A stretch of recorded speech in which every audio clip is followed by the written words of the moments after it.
Good morning student, मैं जसवंत सिंह। आज हम बात करेंगे प्राचीन भारत में पूरा पाषाण काल की। जो आपकी यूनिट है उसमें पूरा पाषाण काल के बारे में बताया गया। वास्तव में देखें तो पढ़ने के हिसाब से पूरा पाषाण काल को भी 3 भागों में बांटा गया। निम्न पूरा पाषाण काल, मध्य पूरा पाषाण काल और नूतन काल। फिर इसको वापस समझने के लिए, जानने के लिए पूरा पाषाण काल को भी 3 भागों में बांटा गया। निम्न पूरा पाषाण काल, मध्य पूरा पाषाण काल और उच्च पूरा पाषाण काल। भारत में वास्तव में देखें तो भारतीय संस्कृति सभ्यता की शुरुआत निम्न पूरा पाषाण काल में ही हो गई थी। मानव सभ्यता और संस्कृति के साक्ष्य में भारतीय ऐतिहासिक रंगमंच पर दक्षिण में सर्वप्रथम रॉबर्ट स्प्रूट के द्वारा 1863 ईस्वी में खोज निकाले गए थे। पलवरम के आसपास वाले क्षेत्र में उन्हें इसके साक्ष्य में मिले। पाषाण काल का अर्थ यह है कि उस समय की संस्कृति व सभ्यता में अधिकतम रूप से पाषाण का प्रयोग किया गया और वो साक्ष्य हमें आज भी मिल रहे हैं। इस कारण उस काल को पाषाण काल कहा गया है।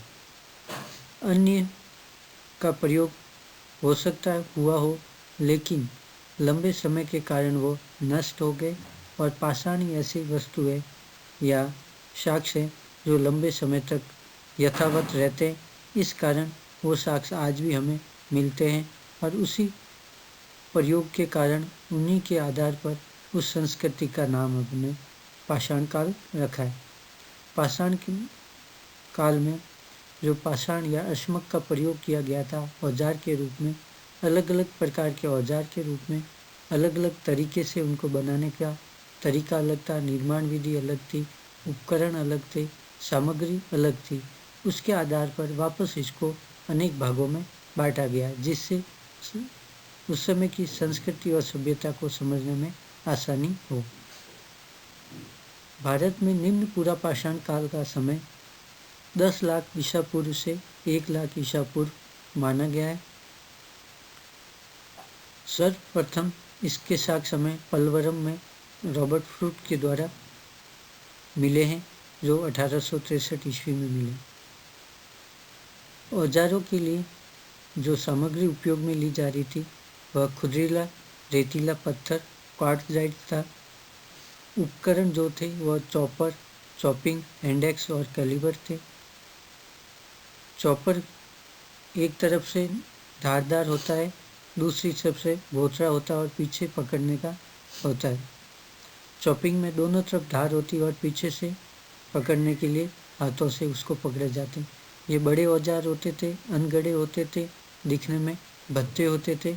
इससे आसानी से शिकार, बड़ा शिकार किया जा सकता था, ज़्यादा दूर तक नहीं फेंका जा सकता था। इन उपकरणों को बनाने की जो विधि थी वह ब्लॉक एंड ब्लॉक या सीधा प्रहार था। ब्लॉक एंड ब्लॉक विधि में एक दूसरे पत्थरों को टकराकर जो उससे सल्क निकलते थे, उसमें जो धार होती उपयोग में उसको लिया जाता था, दूसरे को फेंक दिया जाता। सीधा प्रहार में एक पर बड़े पत्थर पर दूसरे पत्थर को फेंका जाता था और जो हल्क निकलते थे, शल्क निकलते थे, उनका प्रयोग किया जाता था। इस प्रकार देखें तो भारत में प्राचीनतम मानव सभ्यता या संस्कृति के साक्ष्य में मिलते हैं। जिस प्रकार विश्व में मिलते हैं उसी प्रकार भारत में भी मानव सभ्यता और संस्कृति प्राचीन थी और उसके साक्ष्य में यहाँ पर देखने को मिलते हैं। इस समय मानव जीवन खानाबदोश था, एक स्थान से दूसरे स्थान पर लगातार घुमक्कड़ जीवन जी रहा था। जहाँ भोजन मिल जाता था वहीं पर कुछ समय रहने के बाद में जैसे ही भोजन खत्म होता था उसकी तलाश में आगे निकल जाता था।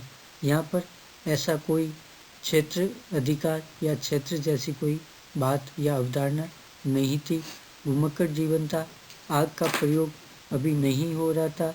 वैवाहिक जीवन या पारिवारिक संबंध जैसी संरचनाएं यहाँ पर देखने को नहीं मिलती। एक प्रकार से मानव जीवन अभी संस्कृति और सभ्यता की देखें तो खानाबदोश और जानवरों की तरह से एक स्थान से दूसरे स्थान पर घूमा करता था। Thank you all.